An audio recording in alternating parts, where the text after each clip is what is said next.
Hey, it's me, Vicky Marie. Sorry, I'm just trying to get a fly. It's buzzing around. God, as soon as you get rid of one of them, another one comes. I think I got it. It just drives me crazy. Anyway, hi, it's me, Vicky Marie. Good morning, good afternoon, or good evening, wherever you are in this crazy world we're living in. Oh gosh, well, it's a bit crazy here today. I'm in mainland Spain. For those of you who don't know, I've been out this morning. It was a beautiful morning. Took the dogs out, sunny, but it's so windy. The wind is blowing a hoolie around, and you may hear things sort of falling over and windows rattling and doors rattling, etc. So it's a very windy day, a very blustery day, as Winnie the Pooh would say, but very sunny day here in Spain. Oh, it's only 12 degrees though, and you know that's quite cold, isn't it? For Spain it is, but it's sunny outside, but just very windy. So what we're going to talk about in today's video, so it's after, really not much going on in the Sebastian Rogers case for so long, except for just drama, if you like, between the family or between different YouTubers, all sorts of weird things, isn't it, going on, but not really any news about Sebastian. It feels like things, I don't know about you, does it feel as if maybe something is going to, we're going to find out about Sebastian? I don't know. Sort of feels like it. Just feels different. Maybe there are things that are going to come to light. I hope so. And I hope whatever the conclusion is, I hope that it's good news for Sebastian.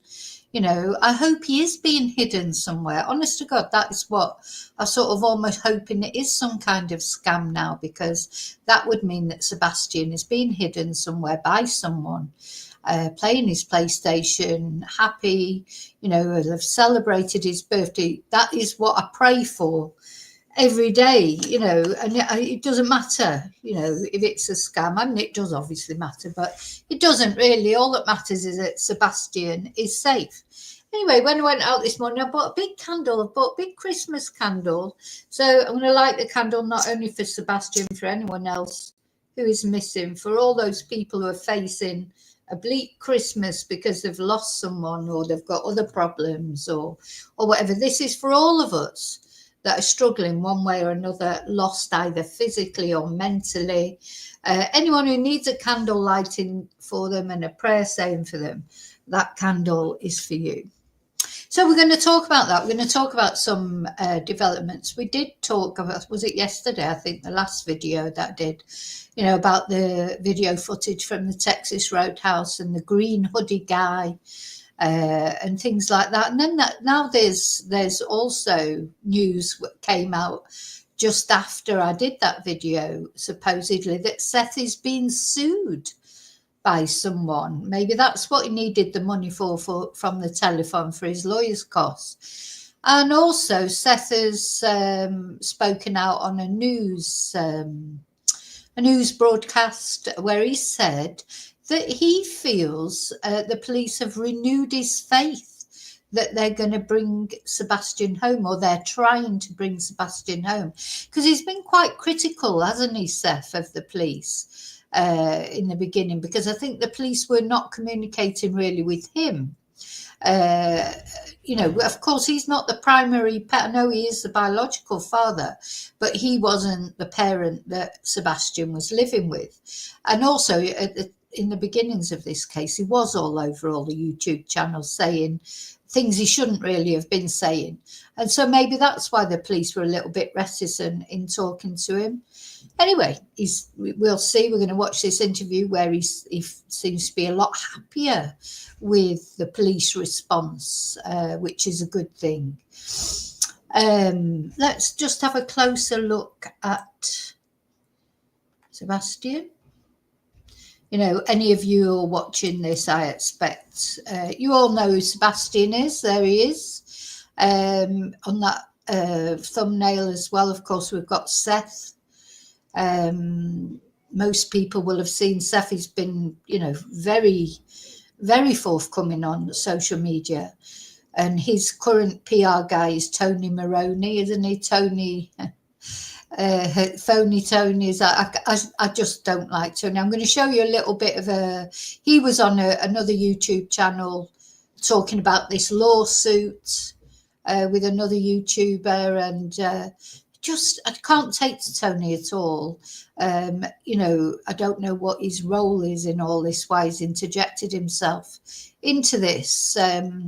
It's just something about Tony that, to be perfectly honest, and I'm sorry, Tony, if you're watching, which I'm sure you're not, but even if you do, just gives me the chills, that guy. There's something.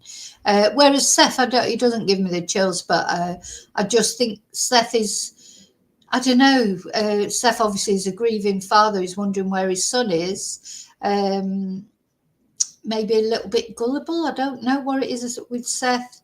There's something, I do feel he's been sort of overplaying his sort of role. Now, as Chris, also in this picture, of course, we've got Chris Proudfoot. A lot of people don't really care for Chris. I have, I think Chris has got an unfortunate manner. He's his own worst enemy sometimes, the things he says. And Katie as well, like, she's quite, I was thinking about Katie right from the beginning. She's got, I think the problem people have with Katie, obviously she's the last person who saw Sebastian, supposedly, unless you believe what the FBI say, which is that he was actually seen the next day outside of the house. But they haven't told us why they say that.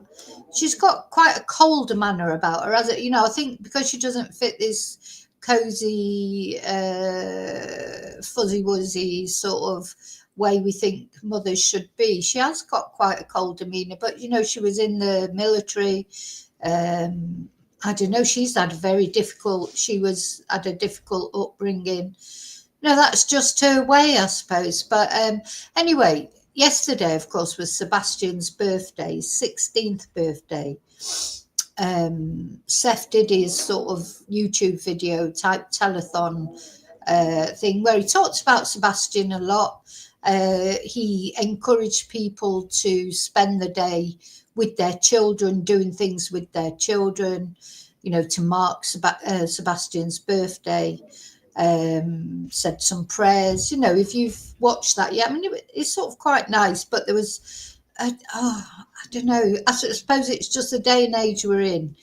I just think if Katie would have done that, I think if you imagine that Katie would have started her own YouTube channel and would be on there taking these super stickers and creating memberships, and I don't know how much Seth made in that telethon, but it was a lot of money.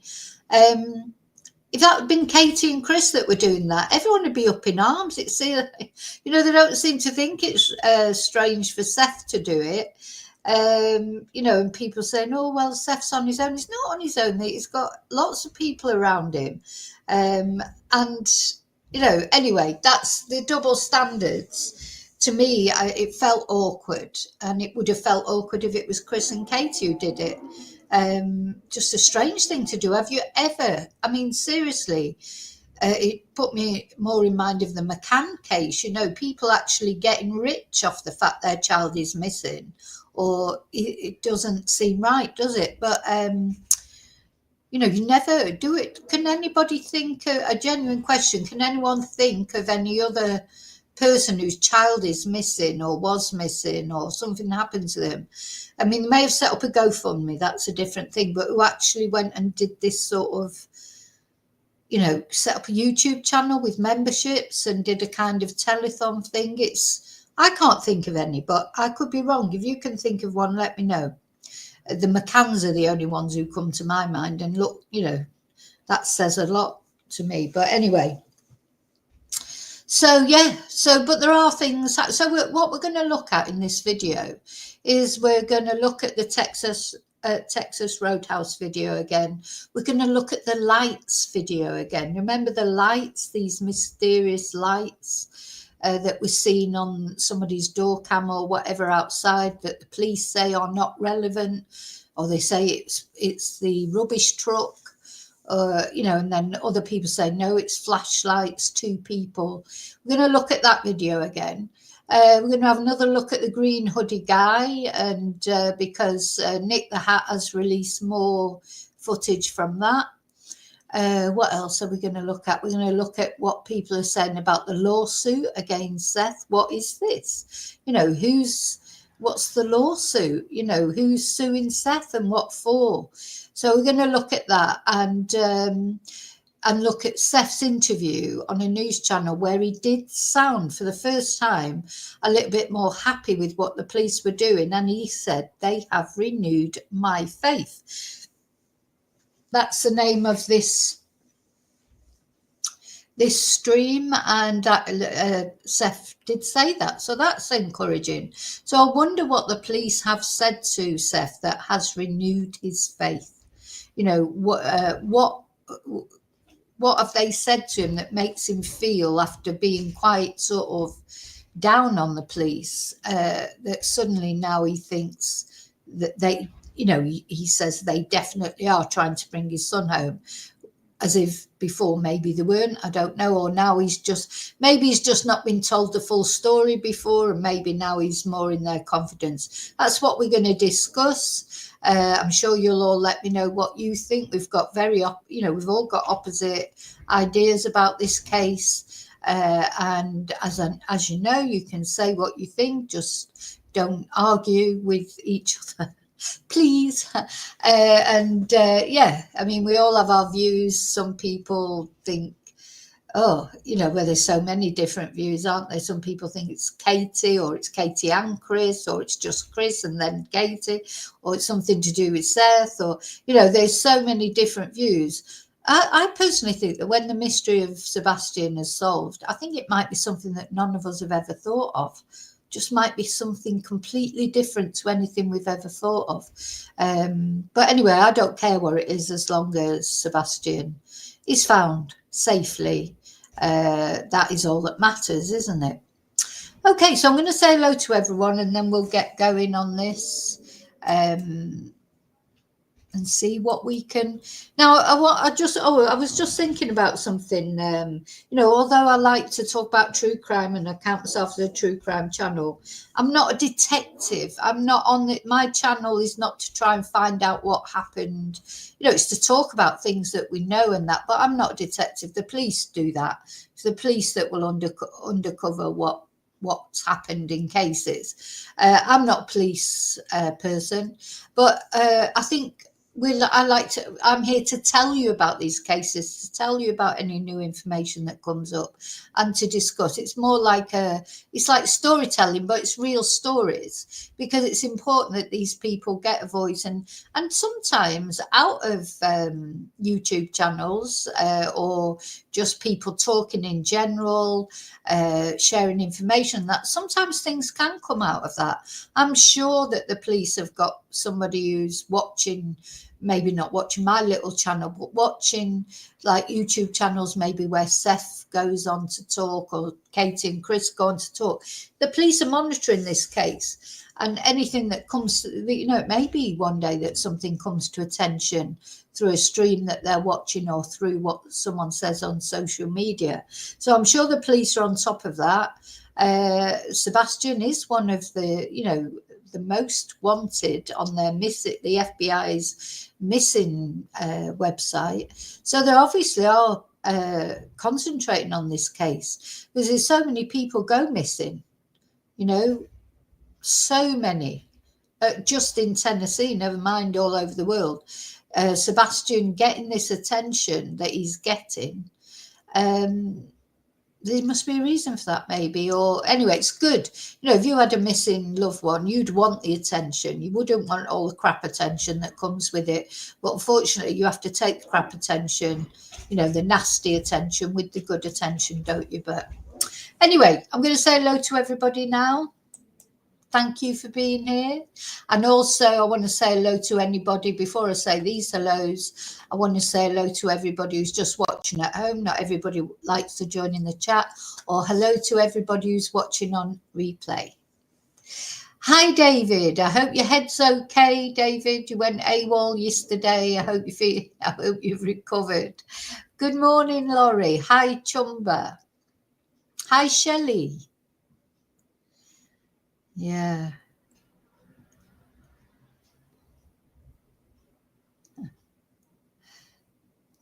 You're all chatting there.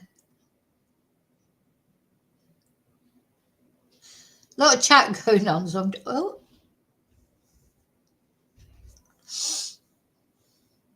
I do like to see you all chatting, but I'm just working my way down it. Hi, blank faces. Oh. Okay, so let's first of all have a look at that Texas Roadhouse video again.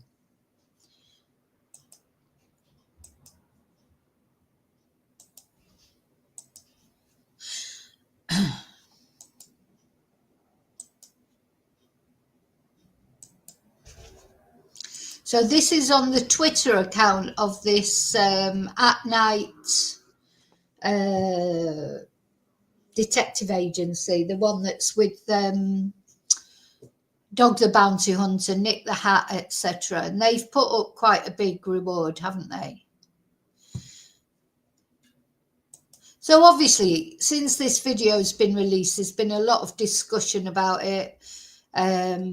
To me, it just looks like a mother and son having dinner. As I say, as I said before, Sebastian doesn't have his phone. I don't know if he wasn't allowed to have his phone or whatever, but Katie's on her phone. She takes pictures. She shows Sebastian. They have some interchange. Sometimes people are saying, oh, you know, she's ignoring him or this, that, or the other.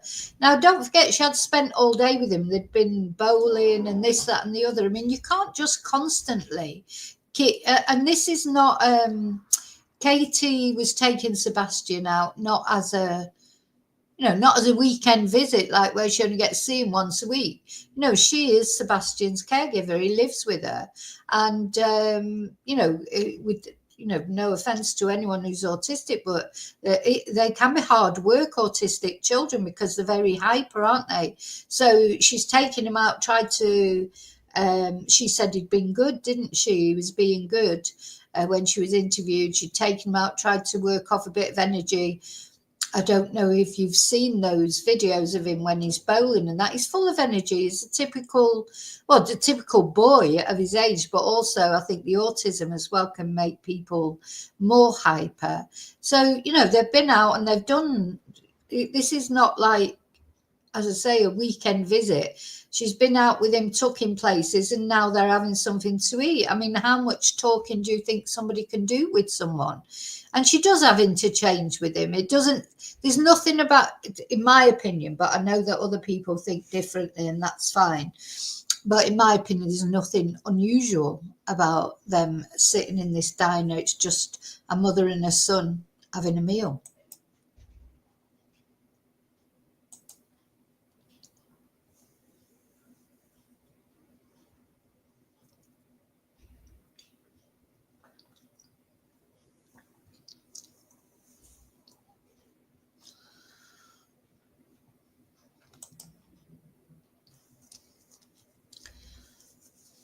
So she's having a little scroll on her phone. That's what everybody does. Don't think there's anything, anyway, not in my opinion, doesn't look, there's nothing about that feels strange to me. It's like a nice family restaurant, a lot of people, it's busy. People just going about their business, not knowing that they were going to be all over the internet. I'm surprised, actually. Are they actually allowed to release this sort of footage? Because, there's people on this footage that I don't think I'd really want to be on footage or sent all over the world. Anyway, obviously they don't have a choice. I don't know. Now, I think we can presume that the police have probably had this footage for a long time. And this footage was from the 25th. And don't forget, the FBI are saying that Sebastian was last seen on the 26th. This, I've mentioned this every time I come on. I don't think people are realizing just what a big thing that is, because according to Katie and according, Sebastian, that after this they went home, didn't they?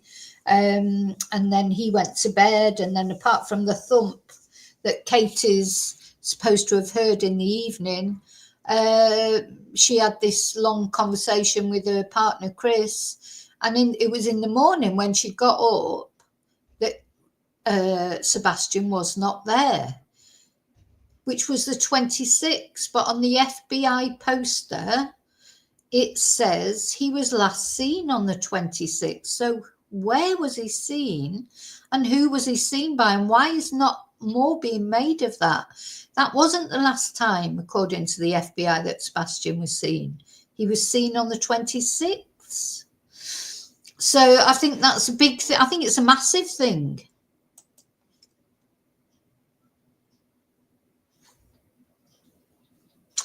Anyways, tucking into his dinner, whatever it is. He was probably hungry after he'd been out. I know from experience, boys of 15, they never stop eating. And they just seem to have hollow legs, because then they shoot up another 2 foot, don't they, or whatever it feels like overnight. But yeah, boys of 15 years of age, they eat a lot.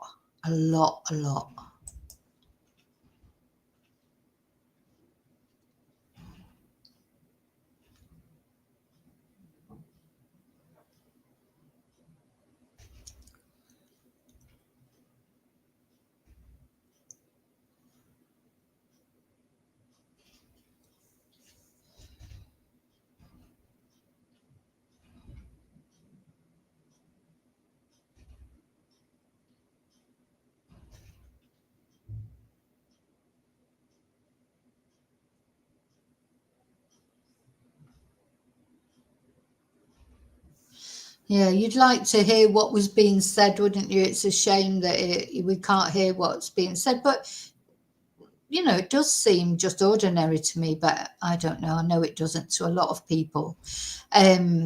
Poor Sebastian. It's like with all these videos, that we see of people, their last CCTV. Well, hopefully it won't be the last for Sebastian. But as far as up to now, he's not been seen on CCTV since then, but according to the FBI, he was seen the next day. You want to sort of just, stop it, don't you? Get into the frame and say, no, Sebastian, don't do whatever happened. Did he run away? Whatever. It's like you want to turn back time and change what happened. Yeah, she's showing him something on the phone. So, yeah.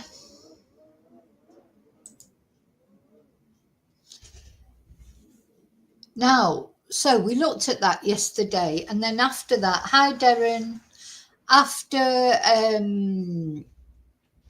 that meal, apparently, they went home, and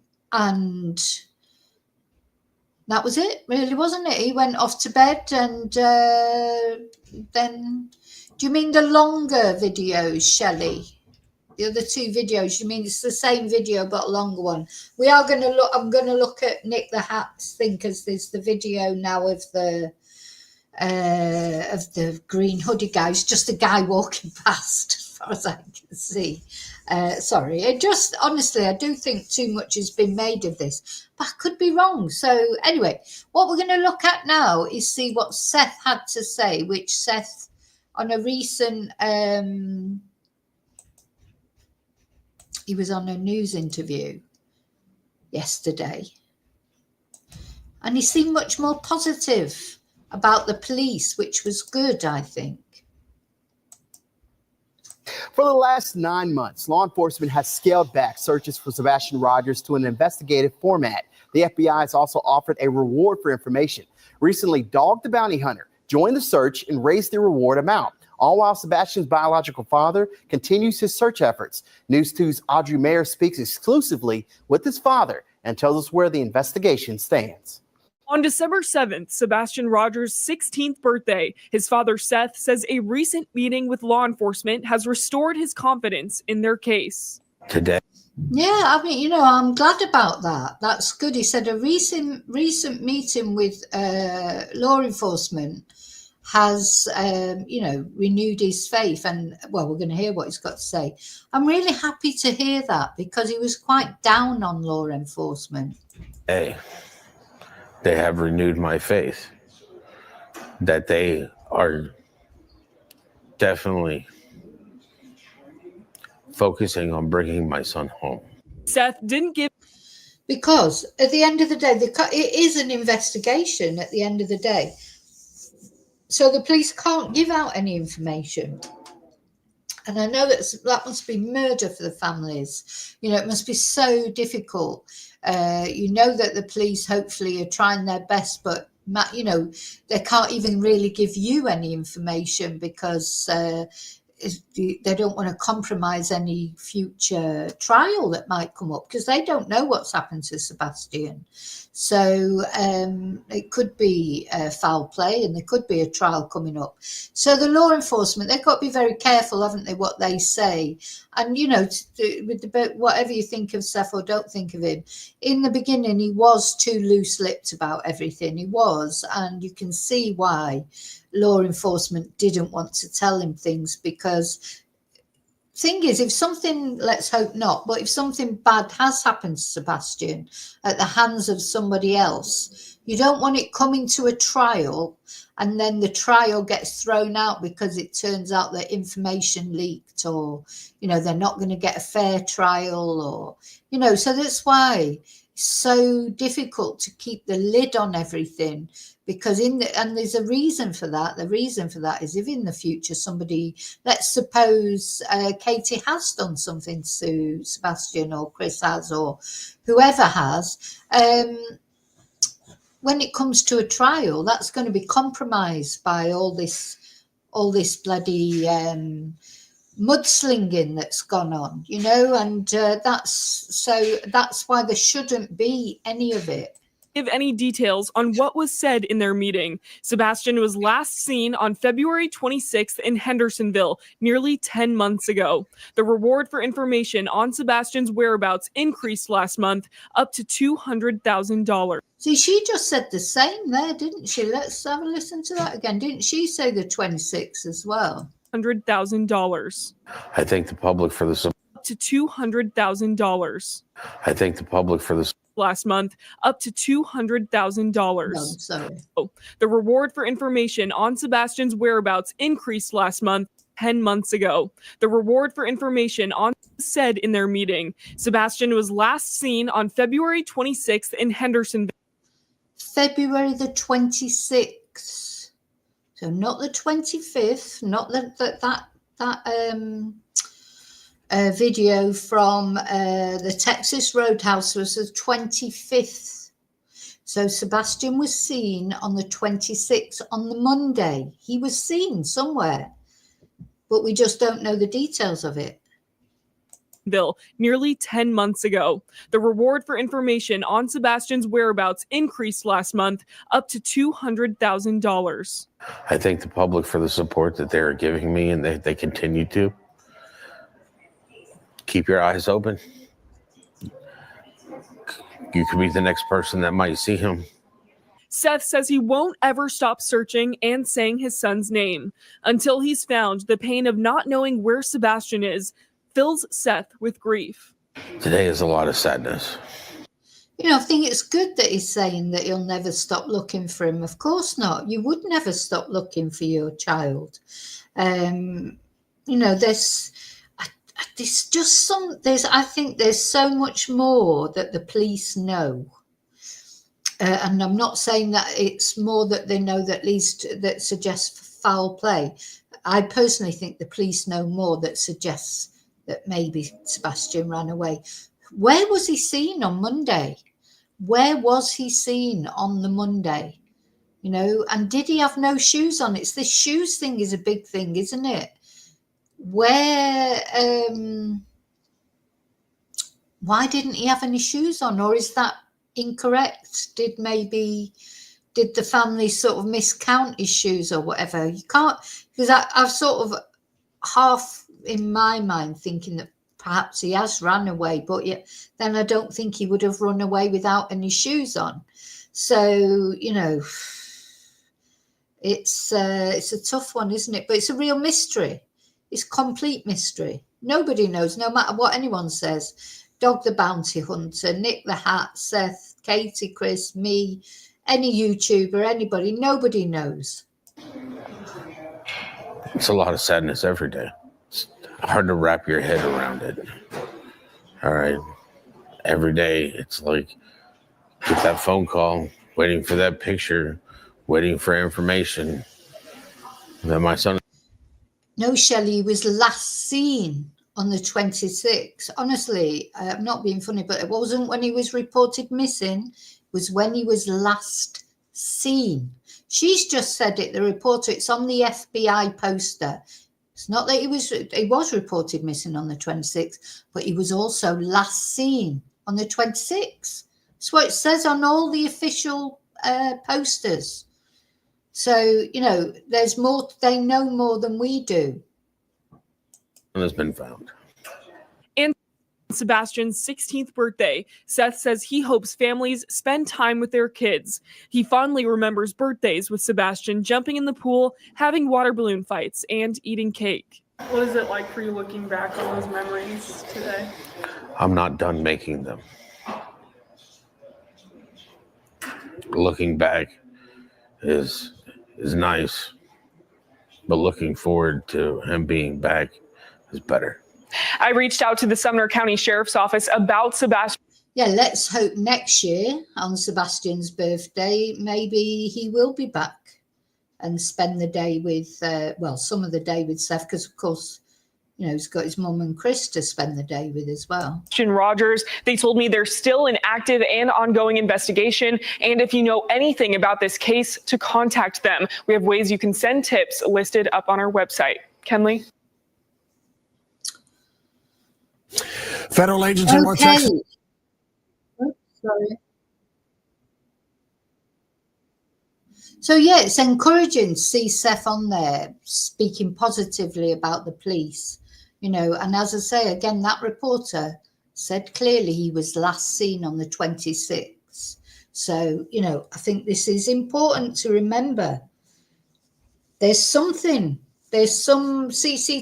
or something, or a witness statement or something that has seen Sebastian on the 26th.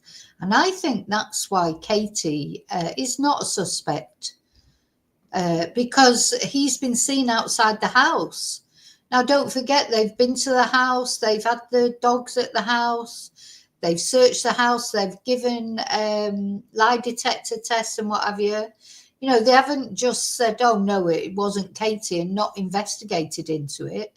They have looked and they have checked. But this boy has been seen outside that house on the Monday. And that's why the police haven't arrested Katie probably yet. That doesn't mean to say that doesn't mean to say that she won't be arrested in the future, does it? You know, who knows what's going on behind the scenes. So now I thought we'd have a little look at, do you remember these videos of these lights? Because, you know, there's been so many mysterious things in this case, and this was one of them, of course. Is it on here? No, not this one. Hang on. Let's see, is this video? Now, you may remember it's been out for a while, right from the beginning, virtually. This video of the lights. What do we make of this? And now a lot of people, I say, think it's flashlights. 2 people going out, 1 person coming back. Now, Katie did say that Sebastian had taken a flashlight with him when he went. So why did he need a flashlight? Was it when he went to throw the rubbish out? Is that why because don't forget the police, they did check the landfill. So maybe they thought something had happened to him when he went to put the rubbish out. who knows? But anyway, this is the video that was released.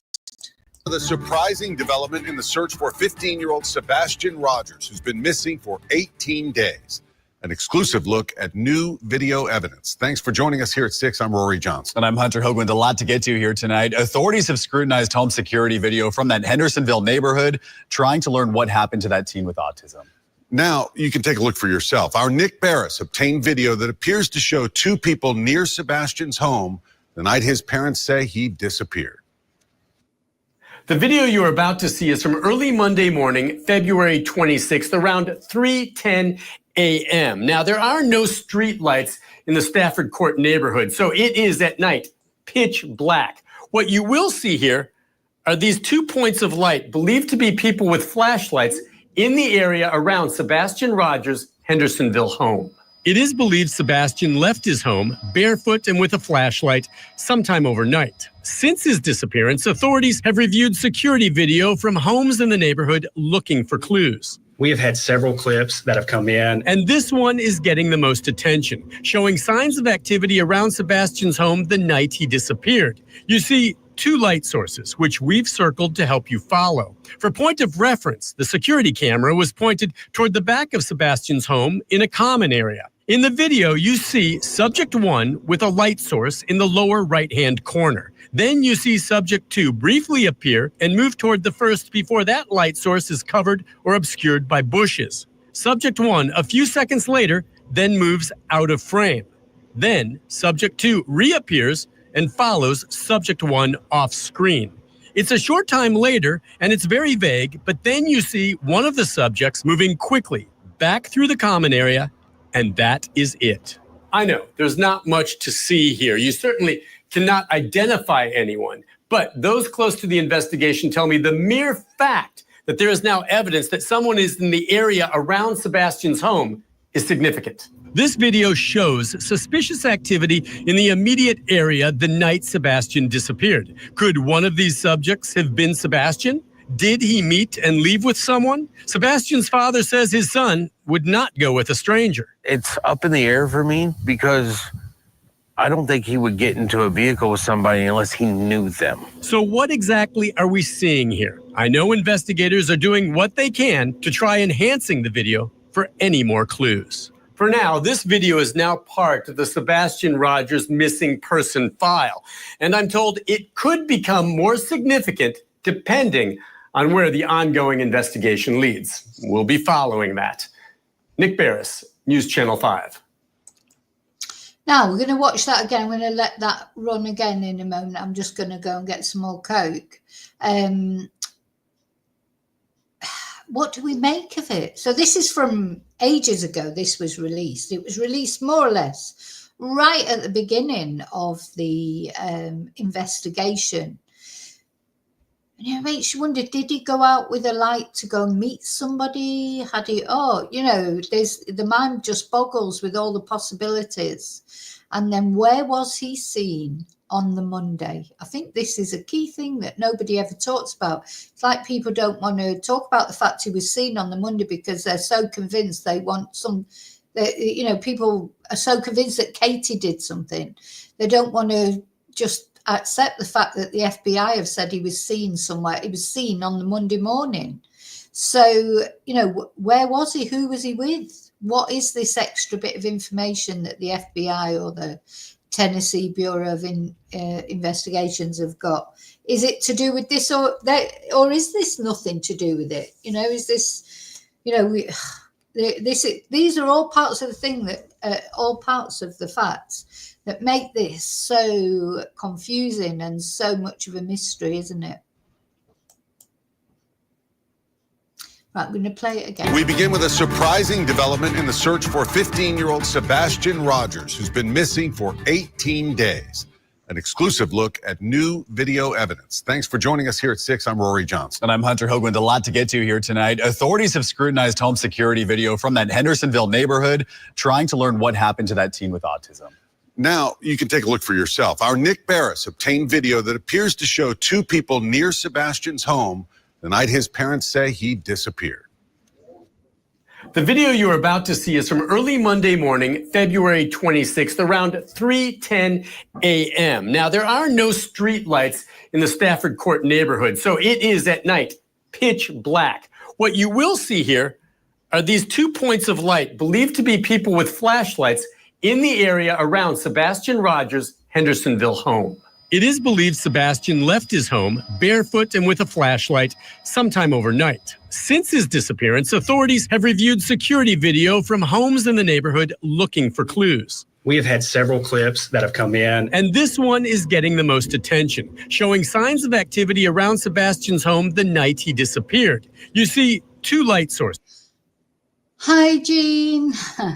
Now, when I just went off then, I heard the guy say, now, I hadn't realised this. Let's just see. So this security video apparently is from 3, he said from about 3 a.m. On the morning of the 26th. So maybe this is where the police think Sebastian's been seen.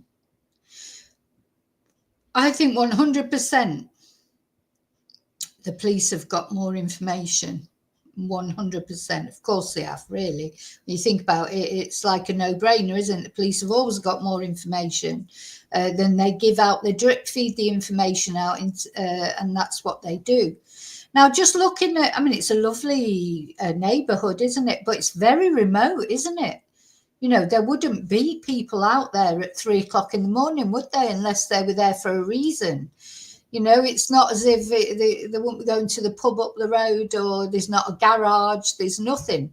Anybody who was around that area in the middle of it or the early hours of the morning like that, they must either live there, taking the rubbish out maybe or whatever, or why else would they be there?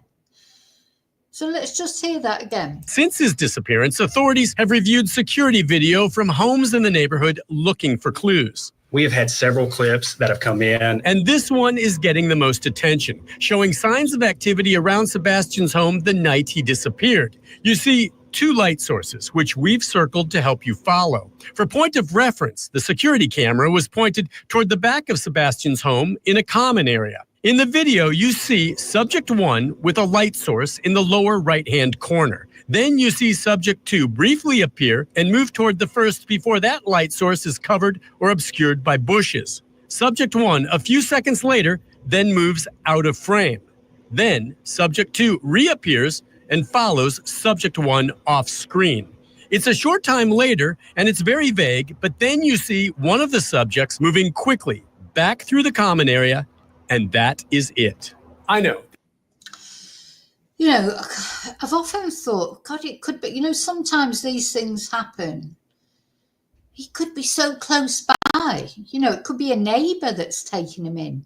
There was that strange neighbour, wasn't there, right early on in the case, the young guy that he seems to have disappeared now. He was like, I can't even remember his name. Some of you might remember who followed the case closely. Wasn't there a sort of a 20-odd-year-old neighbour that didn't he turn up with a gun and start threatening someone with a gun or whatever? I don't know. All got all a bit crazy, didn't it, in the early days? But it's always been crazy, this case, all the way through, hasn't it? That's why I sort of left it alone for so long, because it just got ridiculously crazy with actually nobody really talking about Sebastian. But I feel like we're getting more back to talking about Sebastian now and, you know, what happened to him.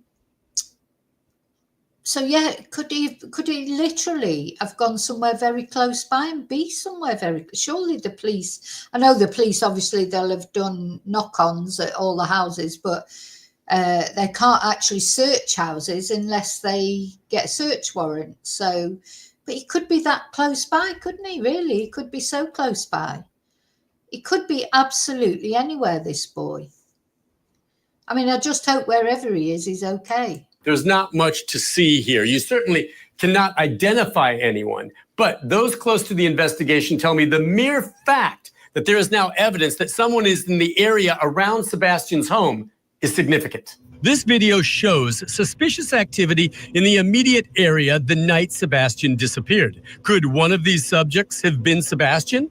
Did he meet and leave with someone? Sebastian's father says his son would not go with a stranger. It's up in the air for me because I don't think he would get into a vehicle with somebody unless he knew them. So what exactly are we seeing here? I know investigators are doing what they can to try enhancing the video for any more clues. For now, this video is now part of the Sebastian Rogers missing person file, and I'm told it could become more significant depending on where the ongoing investigation leads. We'll be following that. Nick Barris, News Channel 5. Thanks, Nick. Of course, the search for Sebastian continues, with detectives now looking into any possibility of foul play. If you think you can help, call 1-800-TBI. Okay, so don't forget that was from a while ago, that item, but that video of the lights, you know, people have examined it, scrutinized it. You know, it's so difficult, isn't it, to make out what it could be. Anything really. It could be people with a flashlight. Then people were saying it was the garbage trucks. I can't see it. It doesn't look like a garbage truck to me because it's just one light. There wouldn't just be one light, would there? There'd be the two headlights. So I you know, it seems makes more sense to me that it might be flashlights. But, you know, I don't know.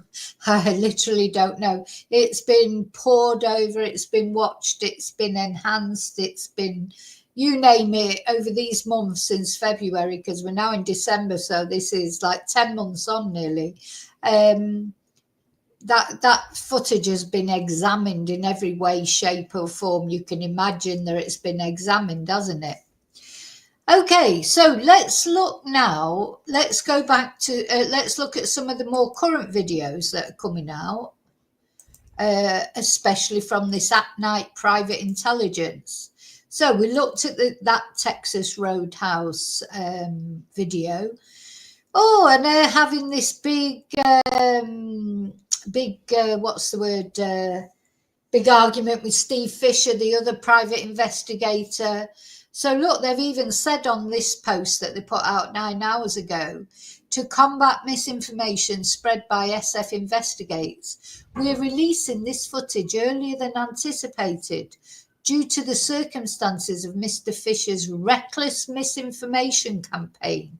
So like there's no love lost between at-night private intelligence, which practically is Dog the Bounty Hunter and Nick the Hat, and SF Investigates, Steve Fisher, who, you know, we've seen him a few times. He was involved in the Hannah Kobayashi case, and he was right what he was saying about her, you've got to say. So now they're saying to combat misinformation spread by him, we're releasing this footage earlier than anticipated.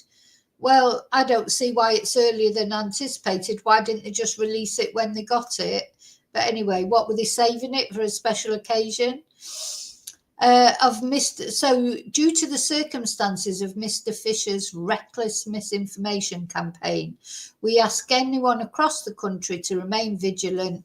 If you see someone who matches the description of Sebastian Wayne Drake Rogers, do not hesitate. Call 911 immediately. Even the smallest chance it could be him is worth acting on.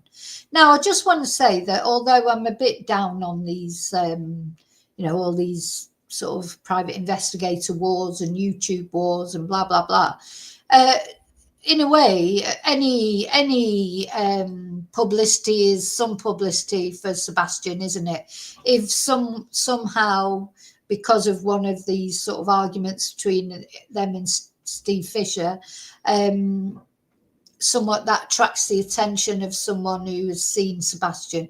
It's all good, isn't it? It's all good that people are getting to know, you know, any sort of publicity is good publicity, if you like, when you're looking for a missing person. So I just want to say that. So I'm glad that they are focusing on Sebastian, but I just wish they would focus on Sebastian. I mean, wouldn't it be a nice idea if Steve Fisher and this private investor, if they all join together to help, they've all can bring something to it. They're all successful in their own rights. Anyway, Sebastian's description: age 15 at the time of disappearance, 16 now. height approximately 5'5", weight approximately 120 pounds, hair blonde or brown, eyes brown or hazel. Then it gives you the details of how to contact the police. Sebastian's family, friends and community are counting on all of us. We remain committed to leaving no stone unturned. You know, where we had that before, that was in the Madeleine McCann case, wasn't it? In our mission to bring him home. Thank you for your continued vigilance and cooperation. Together we can find Sebastian. Well, I certainly hope so. So this is a new video that they've released, and this is outside the Texas Roadhouse. Is that Sebastian and Katie coming out there up at the top? Yeah.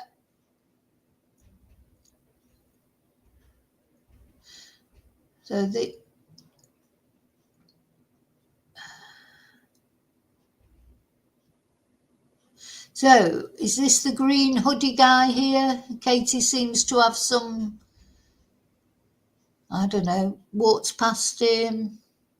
Sebastian's looking.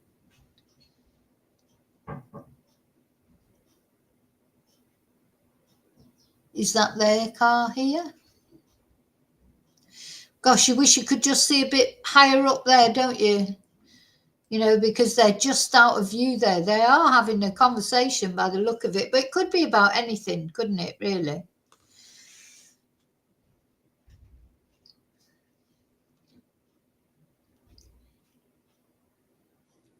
So then green hoodie guy. Who is green hoodie guy? Who is he?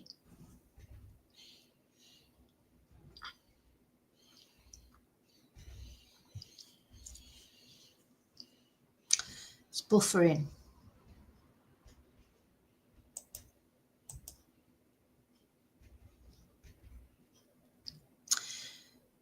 Is this Katie's car here? I presume it is.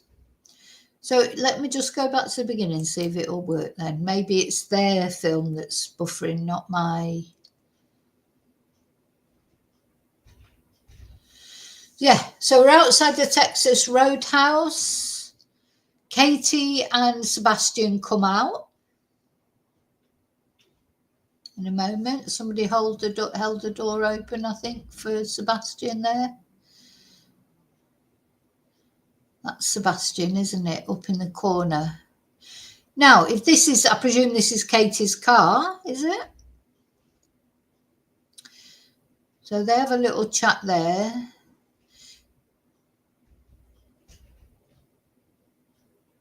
Sebastian comes round. I suppose if this is their car, he'll be coming round because he'll be getting in the passenger side. And Katie goes to the driver's side.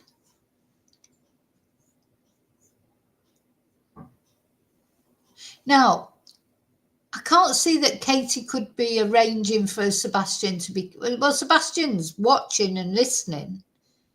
He's at the door. What is Katie saying to the green hoodie guy? This is the question.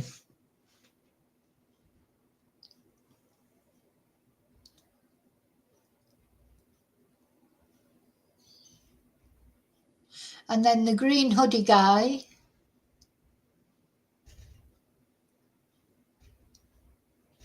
there he is.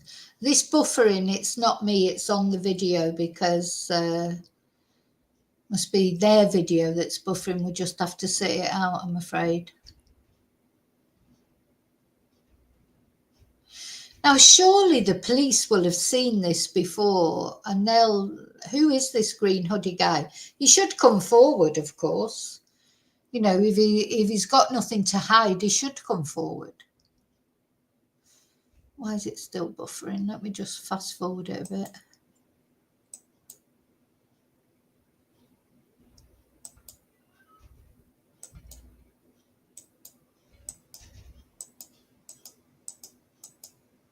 Oh, it's just buffering. Is that all it does for the rest of it? Is that it? Oh. Oh no, he gets in the car there. There you go. It was me. All right, let's go back. Oh, why is it buffering?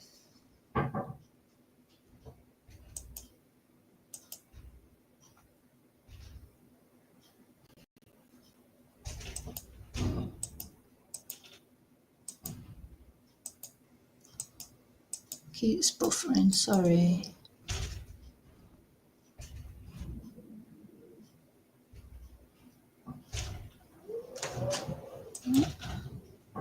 There, this. So, here he is, the green hoodie guy.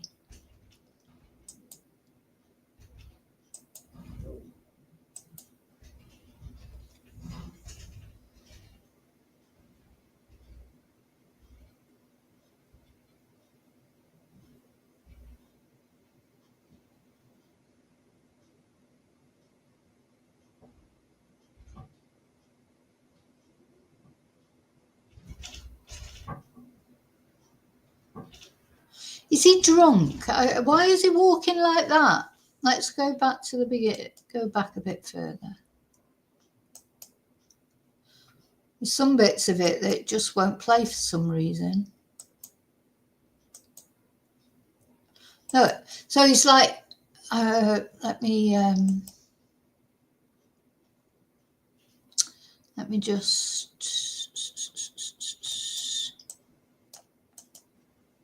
So he seemed to be holding his hands up. Look, he's holding his hands up as if to say, whoa, whoa, or, you know, had he had too much to drink, maybe? Is he a bit drunk? Don't know, he seems to be walking a bit strangely, or am I imagining it?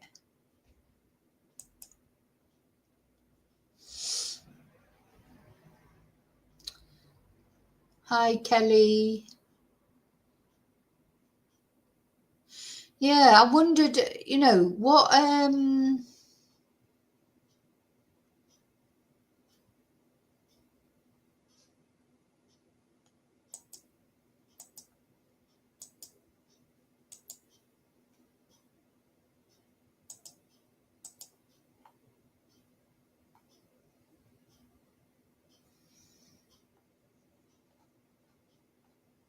you know, what was going on there, I wonder.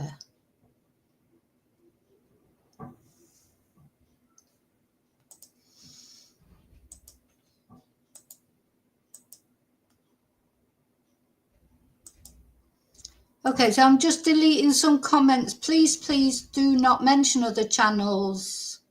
I've put you in timeout if you keep mentioning other channels. I've said it a million times. Please don't do it, okay? Please. Okay, so what is he doing there when he's holding his hands up like that, do you think?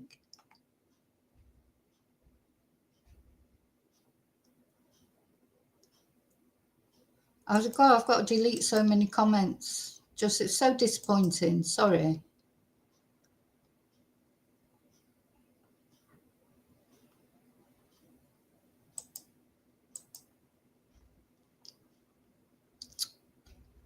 So distracting to the stream as well. Okay, so what do you think? What do you think about that? Do you think he's holding his hands up like, oh no, whoa, whoa, no problem? Maybe he was parked in the car at the side, and maybe as she was going to try and get in her door, he was, you know, there's lots of reasons. He may not know her, or they may know each other. You know, this is what I think is being insinuated, that, you know, something, there was some exchange between them. But unfortunately, as somebody was saying there, we can't hear what they're saying. So we'd love to hear it. Oh, it's just like if only you could hear what was being said as well as see it. Because, you know, just makes you wonder. I mean, it could be. To me, this person looks, either they've had a bit to drink, or they're unsteady on their feet, aren't they, a little bit? Yeah, maybe a bit unsteady on the feet. Might not be about alcohol. Might just be that they're unsteady on the feet.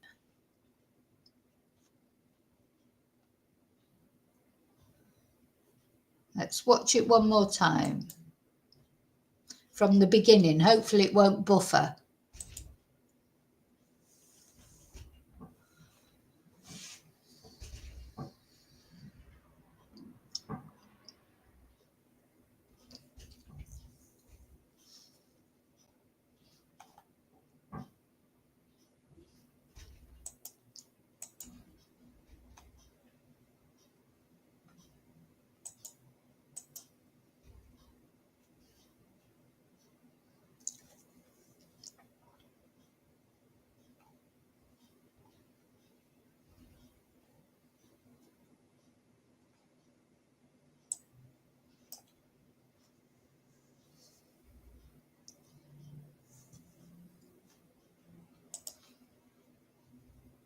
Yeah, when she goes here, this is the point where something, as Sebastian comes round to open the passenger door and she goes to the driver's door, there's definitely some exchange between them. But I wonder if he'd just come out that car at the side, or just because he was coming up there and she wanted to get past. You know, there's lots of reasons why they might speak to each other.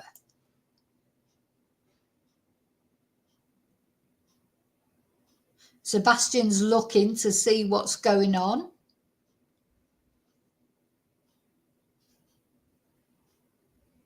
There's a lot of people around, so there must have been quite, look, this guy, don't know who this guy is, but he looks over as well, doesn't he? He looks over to see what's going on. I mean, they could have been having an argument, or maybe the guy is a bit drunk. And but that guy in the black hoodie there and the guy in the yellow, they're both turning around to see what's happening. So maybe they were having a bit of a dispute, you know, or maybe he'd been leaning against Katie's car and she was saying to him, hey, what you doing to my car? He might have been trying to open her car door. You know, we just don't know, because unfortunately it's a shame, but it's just out of sight, isn't it?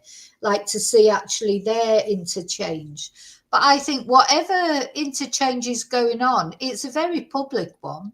It's not private interchange, because Sebastian's watching what's going on, and these two guys have both turned to see what's going on. They both turned to see that, so maybe there was a bit of raised voices going on.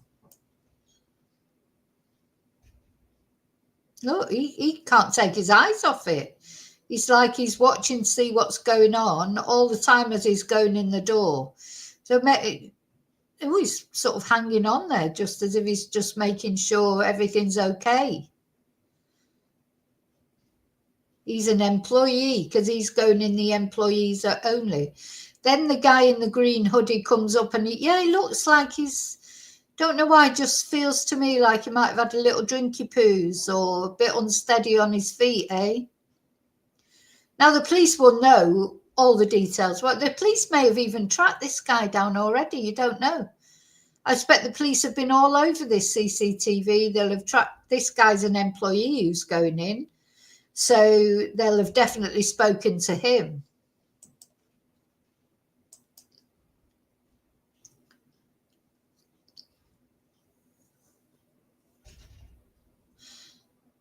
Yeah, I think they might have been having maybe an altercation. Certainly wasn't a private conversation, because everybody was looking over to see what was happening.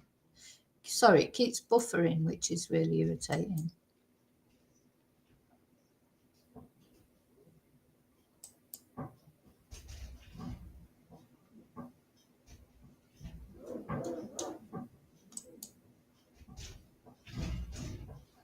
Yeah, sorry, it's buffering. I can't get it to stop buffering. Let me keep moving it forward a bit. Don't know why it keeps buffering. Anyway, so this is the closer up. And this is him coming away from Katie, holding his hands up, isn't he? He's like, okay, to me, he's like going, okay, no problem, okay, sorry. Blah, blah, blah, blah. And I think he's drunk.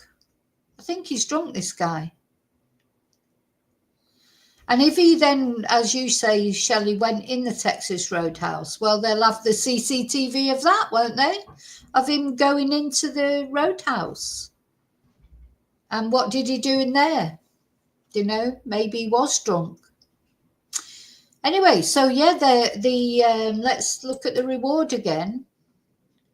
The reward is over $200,000 now, isn't it? It's 200,015, is it? And $150,000. Let's just. Yeah, here he comes. Yeah, I think there's been some sort of an altercation, and I think that guy's had a little bit too much to drink. And I wouldn't be surprised if the police have already identified him. Yeah, there's a reward, 200,000. God, I can't do numbers. 200,025. Anyway, a lot of money. The reward is a lot of money. And of course, that's a combination between what the FBI are offering, what at-night private intelligence is offering. Right, now they've looked into it a bit more closely. Let's have a look. Oh, you can't see that very clearly. So they've then gone and sort of examined every bit of the CCTV. What's this one? This is, let's have a look at this. Is this the same one?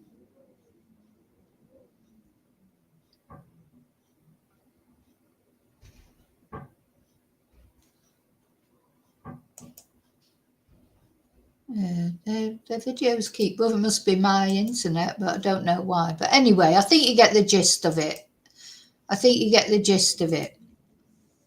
Hi, Ocean. It looked like to me that he'd had a drink, to be honest. But Jean, I showed that at the beginning of the video. I showed that interview at the beginning of the video. Yeah, that's why this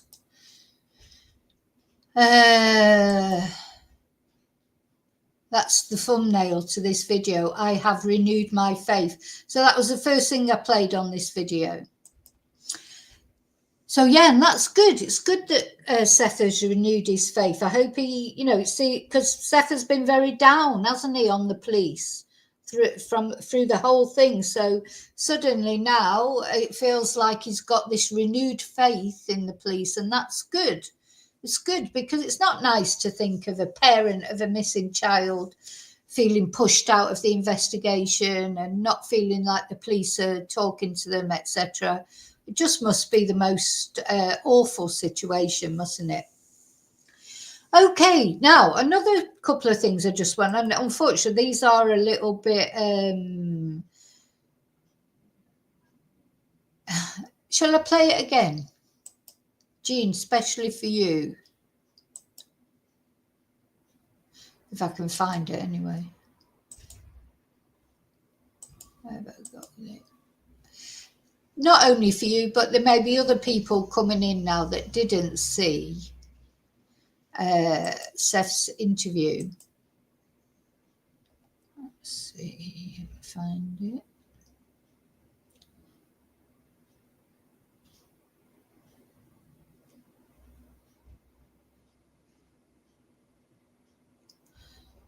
Of course, can't find it now. How annoying.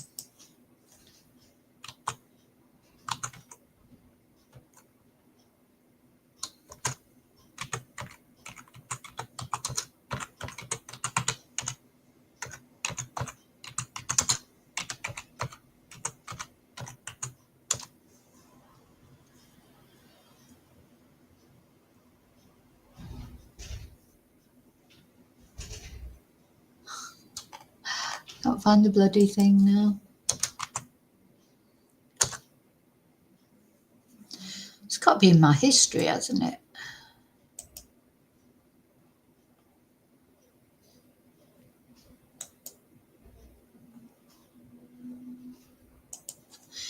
Yes, I found it. Okay, so for those of you just coming in who missed what I played at the beginning of the video, which was Seth's interview, God, I can't find it. It's not coming up now. Oh, there it is. Right, let's have a look at Seth's interview one more time for any of you who missed it. So this was right at the beginning.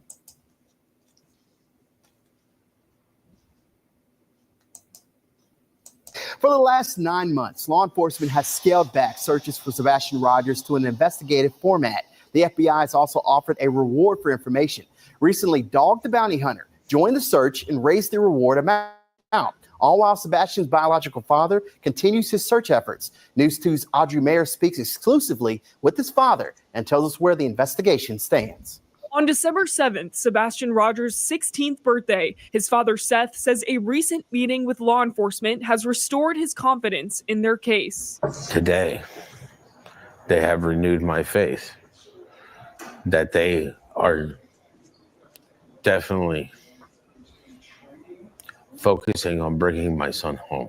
Seth didn't give any details on what was said in their meeting. Sebastian was last seen on February 26th in Hendersonville, nearly 10 months ago. The reward for information on Sebastian's whereabouts increased last month up to $200,000. I thank the public for the support that they are giving me, and they continue to. Keep your eyes open. You could be the next person that might see him. Seth says he won't ever stop searching and saying his son's name. Until he's found, the pain of not knowing where Sebastian is fills Seth with grief. Today is a lot of sadness. It's a lot of sadness every day. It's hard to wrap your head around it. All right. Every day, it's like, get that phone call, waiting for that picture, waiting for information that my son has been found. And Sebastian's 16th birthday, Seth says he hopes families spend time with their kids. He fondly remembers birthdays with Sebastian jumping in the pool, having water balloon fights, and eating cake. What is it like for you looking back on those memories today? I'm not done making them. Looking back is nice, but looking forward to him being back is better. I reached out to the Sumner County Sheriff's Office about Sebastian Rogers. They told me there's still an active and ongoing investigation. And if you know anything about this case, to contact them. We have ways you can send tips listed up on our website. Kenley? So, yeah. So for those of you who missed that, I just thought I'd play that for you because I think it's an important interview with Seth because, you know, as I say, Seth's been so down on the police and, you know, he wasn't behaving right in the beginning, going on all the YouTube channels and, you know, throwing mud at Katie and Chris. It's not helpful. Doesn't matter whether Katie and Chris are involved or not. You know, everyone's got their own views on that. I personally don't think they are, but it's not helpful. And, you know, Seth's got his own skeletons in his cupboard, as we all have. So, you know, it's like, let him who is without sin cast the first stone. So it was nice to see him say that he felt like he'd restored his faith in the police and that. That's good, because when everyone works together, that's got to be better for Sebastian. And that's been my whole thing, why I've not done, you know, until really just Sebastian's birthday.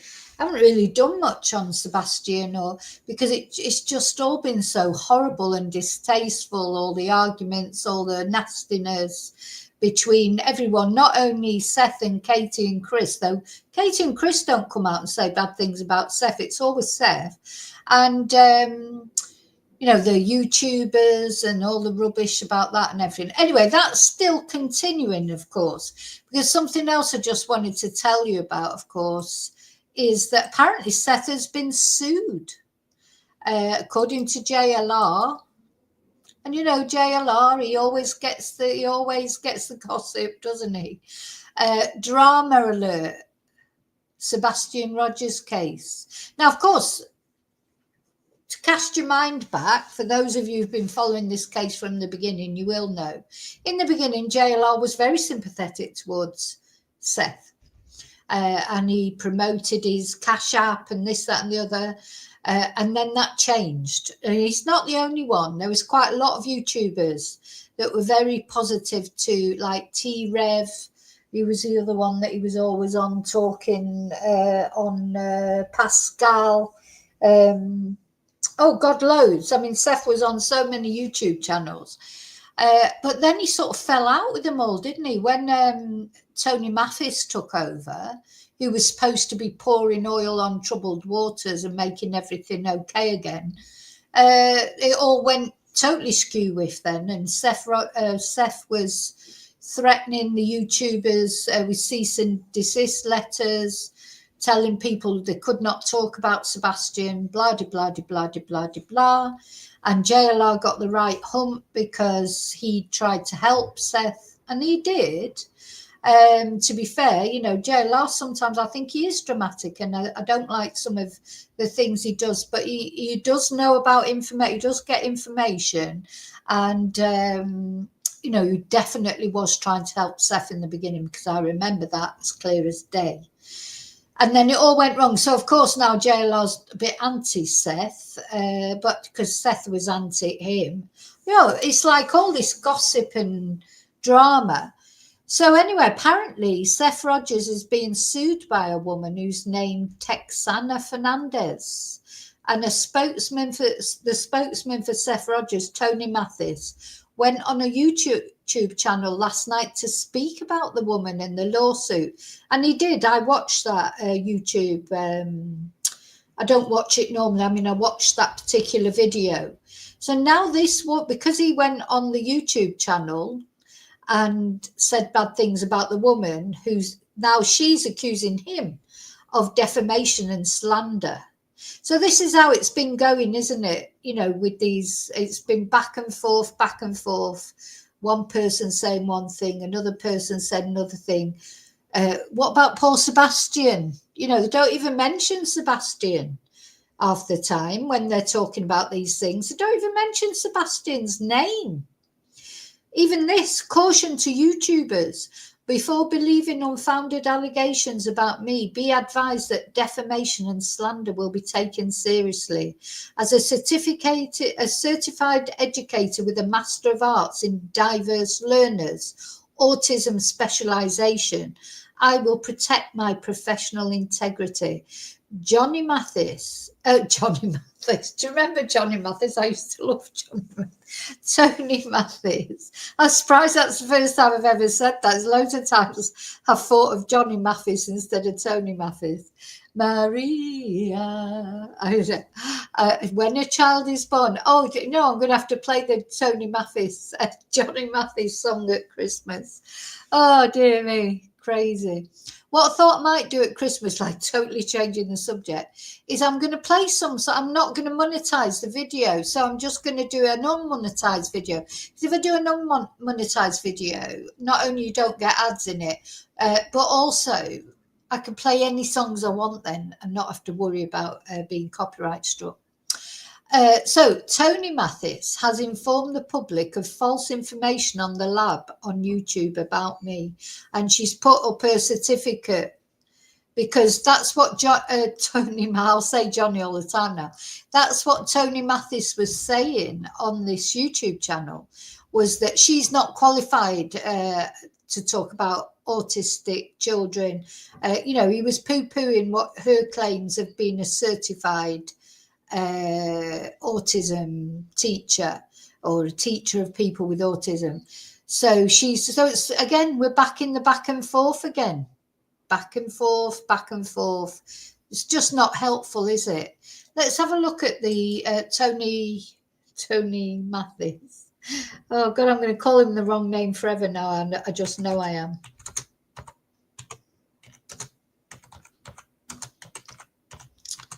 I'm just having a quick look at this because it's not a channel I watch, but at the end of the day, he had the interview with Tony.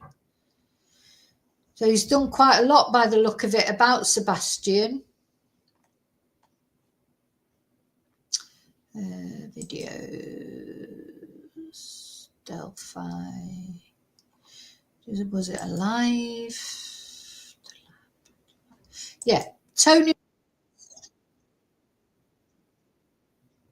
Why not go that route? Let me play devil's advocate here. Why not, So I'm only going to play a little snip of it just to show you it. If you want to go over and watch it, go over and watch it. The interview with Tony Mathis, really basically slagging off the woman who slagged off Seth and Tony. So it's that. It's quite funny on YouTube, isn't it? What people do, they have these arguments, but they do them through videos. They don't just talk to each other. They don't just contact each other. Like Tony Mathis, why didn't he just contact her and say, look, can't we talk about this? And so she talks on her channel or on her Facebook, and then he goes on a YouTube channel and talks about her, and they're having this argument in like a remote argument. It's just weird, I think. If you've got something to say to someone, just say it to them. Do you know what I mean? But anyway, so he did. He went on this channel and addressed the lawsuit. I'm not going to play it. I can't bear to look at Tony anyway, to be honest. But if you want to go over and see it, the channel you want to go over and look at is called The Lab. And the video is called Tony Mathis Would Like to Address the Lawsuit. So that's another chaos thing. It's like,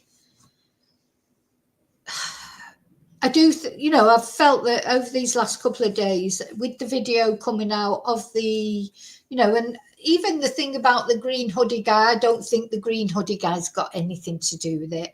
I don't think there's anything that I personally don't. But it's good that the video's come out. Maybe that video should have been shown sooner by the police. I think if the police release these things, then they wouldn't get like people like Dog the Bounty Hunter and Nick the Hat and what have you, creating drama by doing it.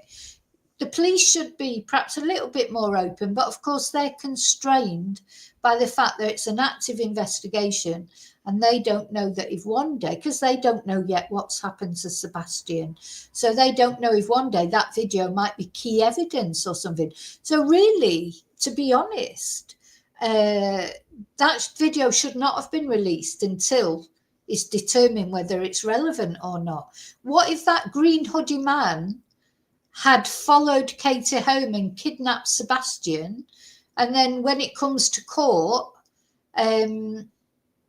his defense lawyer brings that up? Well, everyone saw him on that video, should never have been released. Do you see what I'm saying? So the thing is, you've got to be very careful with what you release, and having sort of private investigators, whoever they are, even if they've got the best will in the world, like they mean the best, they're interfering in cases, and they shouldn't do that. They actually should not do that. But anyway.